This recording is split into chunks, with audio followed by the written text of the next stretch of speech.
using our styles, and that is the cascading style sheet.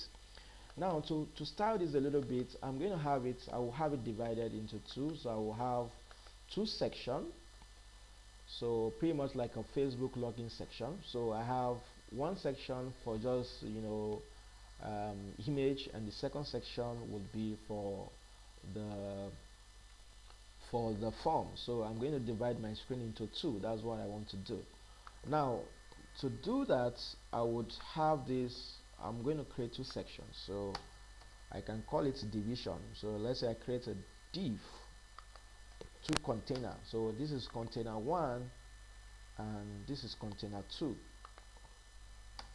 So container 1 will be for whatever it is that I want to display, maybe a marketing message, images, animations on the left side, and then the real registration form on the right side. So I create two divs like that. So, and I'm then going to create a parent div for all of them. So let's say I have a div like this. So this is pretty much like a parent of all of them. So let me have it properly indented so we can see it, and then like that. So this is what I want to do. So this like that, and then div. So first of all, I want to change my background color. I don't like this white thing I'm seeing. So let's say I go into the body, so I do style. Now, like I said, there's an assumption that you have a basic understanding of CSS, but let me still try to explain it to you a little bit. CSS is cascading style sheets. There are three ways of using CSS. One is inline CSS, and the second one is internal CSS, and the third one is external CSS. When you are using inline CSS, it means you are styling the elements in line with the elements you're styling. So you're writing your styles in line with the elements you're styling. So right now I'm styling the body, so I'll just come in here, say style equals to whatever it is that I'm styling, okay, that I want to put here. So you know that your style CSS syntax is selector and declaration, and your declaration is the properties and values. Okay, now so here I want to style this body. Okay, so I will just put, I want to give it a background color. So I just look for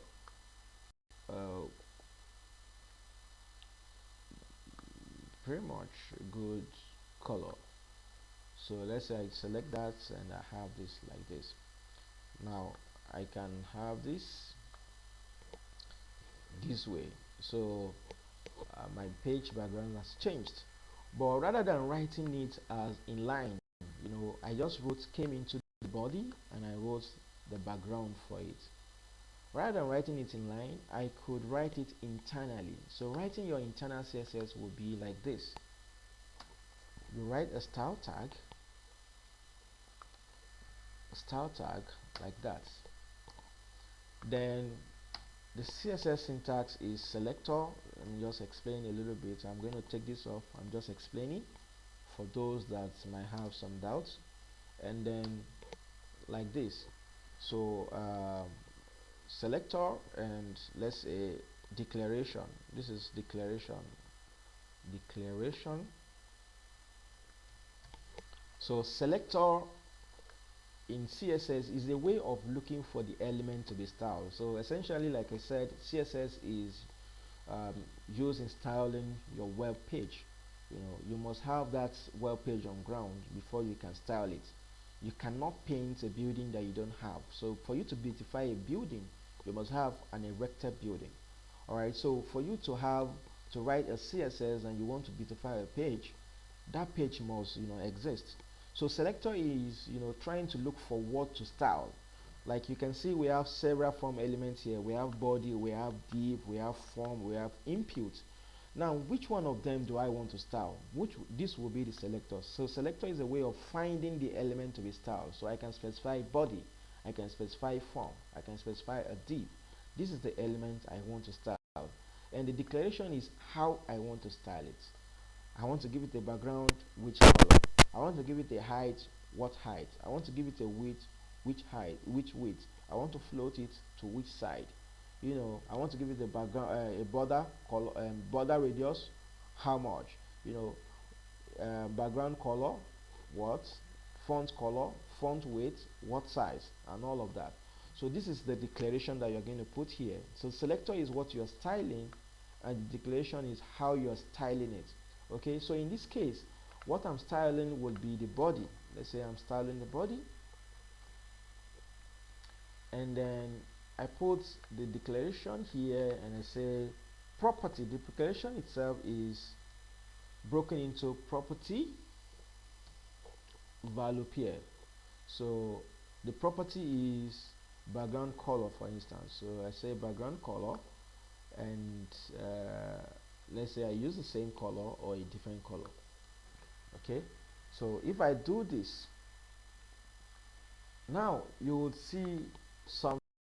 Nothing changed, right? Nothing changed. The reason nothing changed is because there are two rules specified. We call this CSS. Now one is specified on the head of this HTML page, and the other is specified in line with the element that you're styling. So the one that is closest to the element will be the one to be obeyed. The rule that is closest to the element will be the rule that will be obeyed. Alright, so here we have style equals to background, and we're styling this body, so it's closest to it, and that's what it's going to obey. So the moment I remove this, so it means there's only one rule. If I remove this now, there's only one rule, and that rule has to be obeyed. So if I refresh this now, so I can see that it's now taking the rule that was specified here. But if both of them are there, so there's a conflict. So which one will be obeyed? Will be obeyed. So the one that will be obeyed will be the one that is closest to the element, that we're styling, and that will be this one.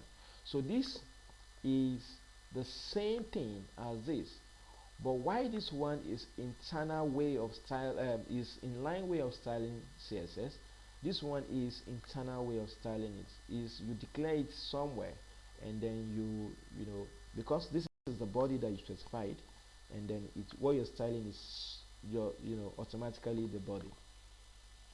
This is a simple way of selecting element to be styled. Body, take this background and specify this background. Okay, now so let's say I think I prefer this color. I want to use this color this way.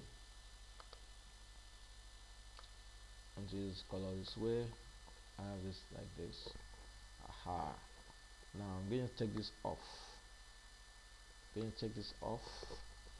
And have it that way. Now, so the next thing I want to do would be to style this div, so that, because right now nothing is happening. So what I'm going to have will be to have this. I say style using inline CSS. I give it a background, and I give it something like this background. Okay, so nothing is in there yet, but what I want in there would be this form. I want to take this form and get this one deleted. I want it here in the second section. So I have two sections on the page. I have one on the right and one on the left. So I have this like this. Okay, now so once I have this, I can go in there, refresh it.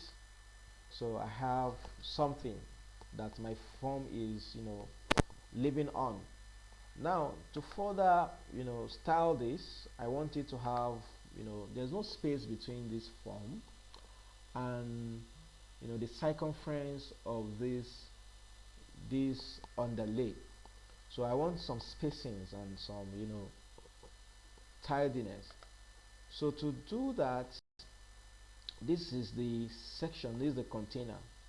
So CSS has a number of properties that I'm just going to mention a few of them. So we have what we call padding. So I have padding. So padding has, let's say I want padding to be 10 pixel, and I save this as this. No, so by the time you go in there and refresh this, so you'll notice something. So what you notice is that, you know, there's some sort of, tidiness here. So this thing comes in and gives some space to the circumference. So padding is the space between the element and the wall of the container. So if I specify, like a ridiculous padding, for instance, now, so you can just have a feel of it. Let's say I say 100 pixel. So when I specify 100 pixel and refresh this, you'll see this padding, just all of a sudden there's a lot of space.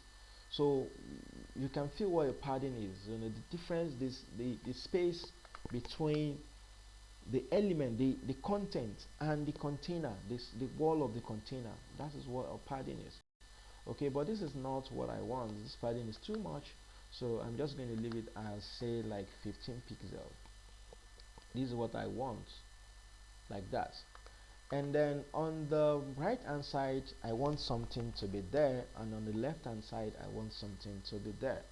Alright, so on the right hand side I want this one. I will style it, and I want it to have a width of, say, 50%, because like I said, I want this divided. I want the screen to be divided into two. So one section will be handling the form, and the other sections will be handling the advertisements, animations and all of that. So let's say I have this one also. I'm just want to write everything in line for now. So I have style, and then I give it a width of 50%. Give it a width of 50%. Save that. So let's see the effect of what we've got right now. So we have something like this. So everything is squeezed out. Everything is squeezed out. So it's no longer occupying the whole space. So it knows its boundary right now. So but nothing is telling it to go to left, nothing is telling it to go to right. So in CSS, if you want to align something to the left, okay, and you want to align something to the right, there is a specific property for that, and that is called floating. So if I come in here and I write float, so I say float left, it means align yourself to the left. So meanwhile, when you write a style, when you're still talking, you're not done styling that element. You separate them by semicolon.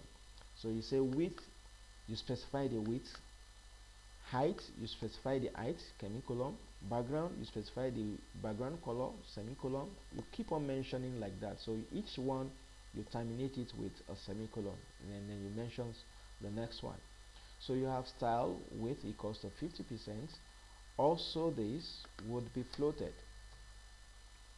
So float, this equals to left as well. So both of them are aligned to the left, or you could align one to the left or right. So irrespective of whether you put them left or right. So when one is already at the left, the other one comes to the left of it, and then both of them stay side by side. Okay, so this is what we want. And now when you specify something as left, you would see something. You'll see the effect of this.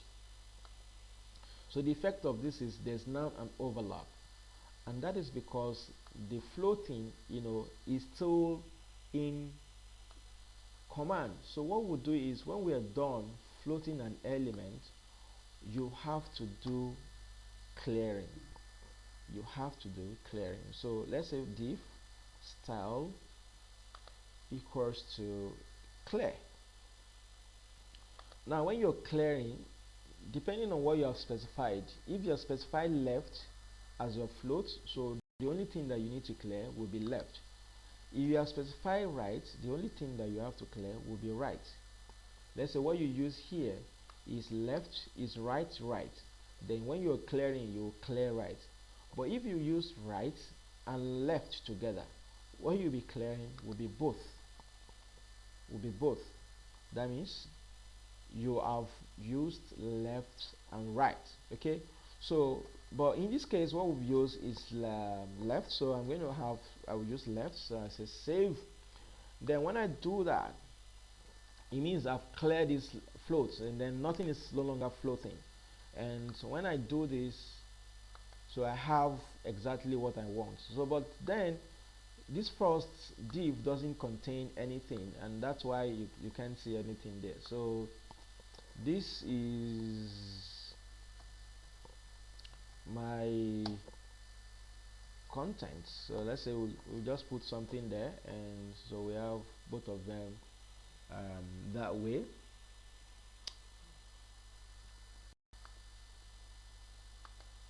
So this time around, because this content has now come, so it pushes this one to the side, and then it knows its level right now. So this one now is now staying on the left side, and this one is now staying on the right side. So we have it right here.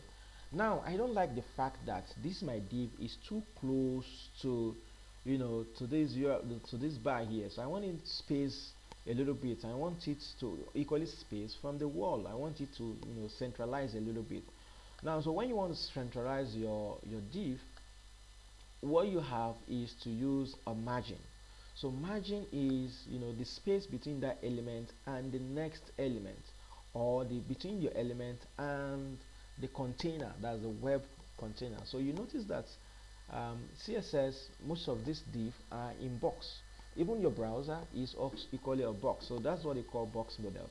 Now what I want to do right now is to separate this div from this top here. So what I would do would be, you know, this is the div that we want to, this is the div, so we want it to separate, to space itself a little bit from here. So what we'll be using would be margin. So I come in here, I will specify margin. I'll specify margin, so now I will save this. Now margin what? Okay, so when you specify margin pretty much like padding. You know, when you have an element, when you have a box like this, you know, there's a padding at the top here, there's a padding to the right here, there's a padding that comes to the bottom here, and there's a padding to the left. Now this one at the top here is called the padding, you know, padding top, and then this one to the right is called the padding right, and then this one to the bottom is called the padding bottom, and this one to the left is called the padding left. Now it's possible to specify different padding for top, different padding for right, different padding for bottom, and different padding for left. You're going to see that in a bit.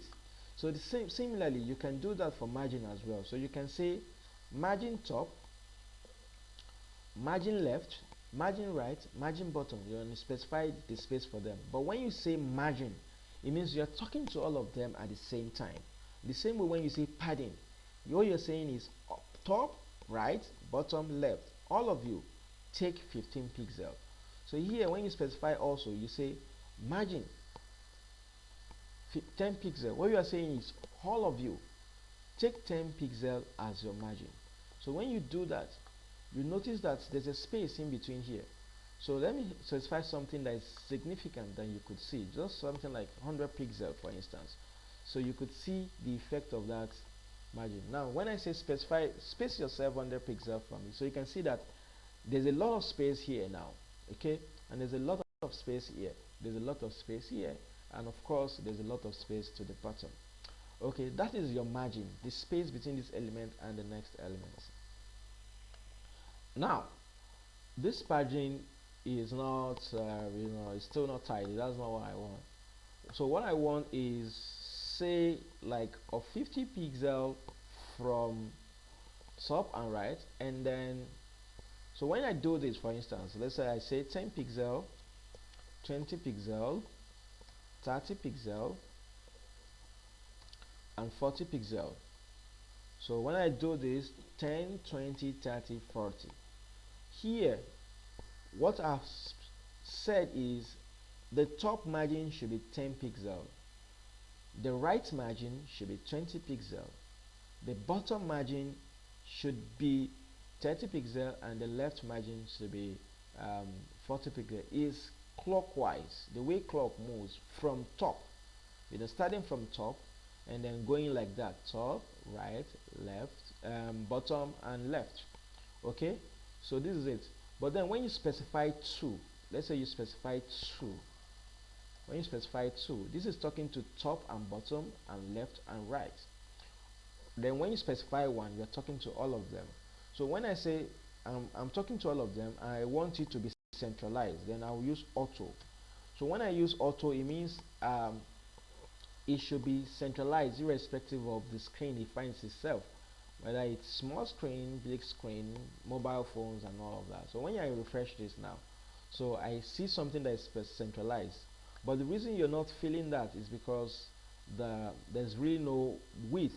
This does not have a width, so you can have a feel of the div being centralized or not. So let's say we give the div, the parent container, let's say we give it a width of say 70%. So when we say 70%, it means it should take 70% of the container. 70% of the container. The same thing I specify here. 50%, it means take half of the page, and this one takes the other half. So 50% of the container. So this one is take 70% of the container. In this case, the container is the entire page.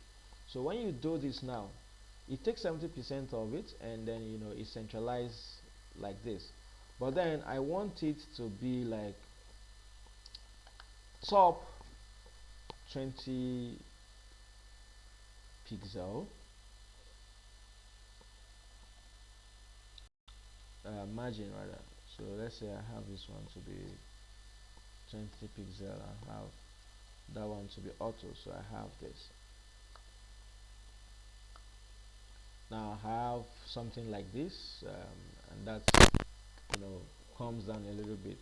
Now you can see that when I continue to write my internal CSSs, things are becoming pretty fast, cumbersome, and they're not tidy. So we're going to be moving into using the internal CSS strategically. Now we have this like this. Now so the next thing I want to do is to get my form arranged and focus on this first, and then put things in order. Let's say I had more to this, say 40 pixel, that way. So you have it. Then this form now, they are still not pretty, so we can style them. And make them look good. Now so if I want to style this one, so I can go in there and begin to write my style. So if I say style equals to let's say I give it a width, and I say take a width of 70%, or let's say 80%, and then padding, say 5 pixel, like this. Look at what you're going to have right now. Now this one is automatically different from the rest, so it's more spacious, and it's taking shape, though the shape is still not good, but then it's better than the rest. Then let's say I equally give it a margin. So I say I have a margin of say 5 pixels. So I save this. Now so this automatically spaces itself from the pool, from the rest. Now imagine that I have to write style equals to this for this one as well, for this one as well, for this one as well, for this one as well, and each time I want to change, there's something to be changed, I have to start changing it from one line to the other like that. And that's why you don't always use your inline CSS abusively, except when there's a need for inline CSS. That's when you use it. You don't use inline CSS like that is your core that you're using. When you're doing that, you're abusing CSS, and that's going to be a hectic of a work when you have to update the app, when you after presentation and someone says it doesn't like that, and there has to be a lot of work to be done. So and that is not necessary. So what we're going to be doing is switching this from here. So I'll just come here, here, and I say all input field. This is all input field. You can have 1, 2, 3. Imagine how many of them I got. 1, 2, 3, 4, 5, 6. 6 input fields. So I say all of them together. All of them. They should take this rule I'm specifying. So I specify, let's say, a padding, and that padding to be 5 pixels. I specify width for them, all of them, and I say they should all take 80%. So I have padding, and then I said they should all have a margin of 5 pixels. Now by just saving this right here, I don't have to come here and do anything. All of these guys will take that rule.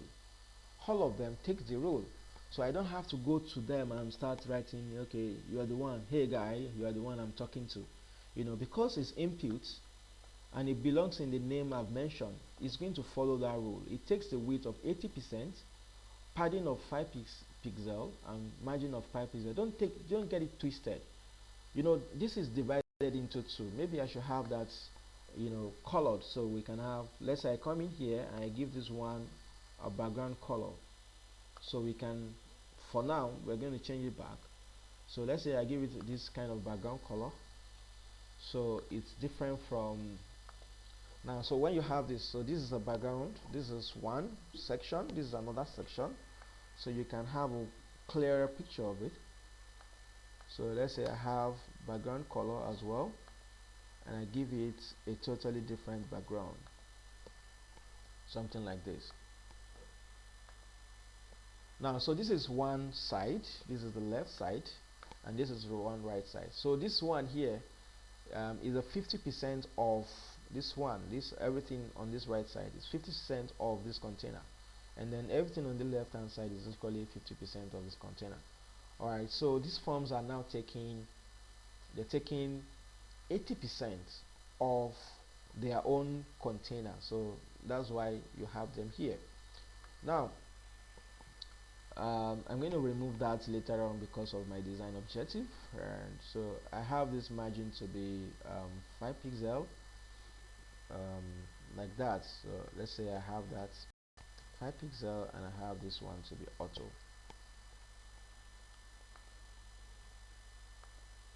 So you can see some sort of discrepancies, and that's because this one has his own rule that he's following, so we're going to have to remove it for him. So everybody else's follow a certain rule, and this one is not following it, so everybody follows the same rule. So let's say I have something like this now, so everybody follows the same rule. This sign up is not aligned, so I'm going to have to get it aligned. So we got that. So margin 5 pixels, and let's say 5 pixels all way around 5 pixels. So everything takes 5 pixels as their stuff, or let's say 15. So it's better, or that's too much. So let's say 5 pixels, and for the top and bottom, and then 20 pixels for the left and right. So this is okay a bit.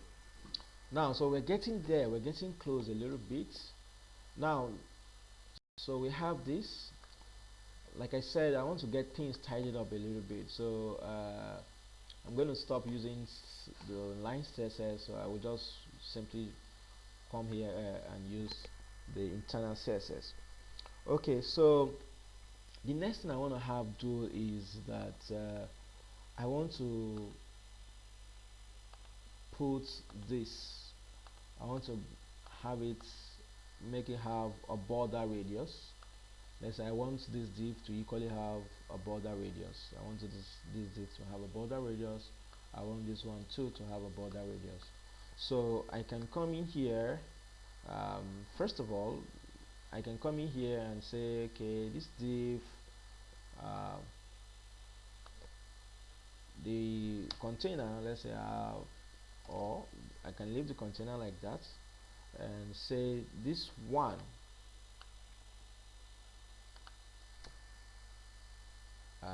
style, and then I say border radius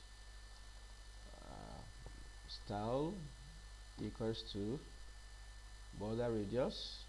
So border radius, let's say I specify 10 pixel. So this is for it to have some sort of curved edge.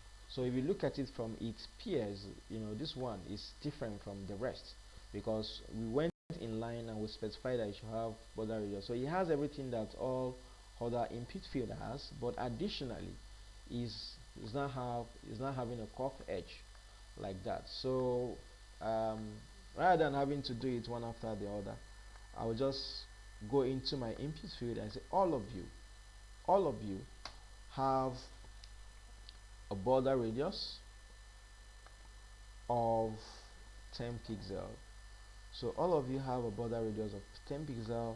It means this is no longer necessary. This is no longer necessary, so I have it saved. So by the time I refresh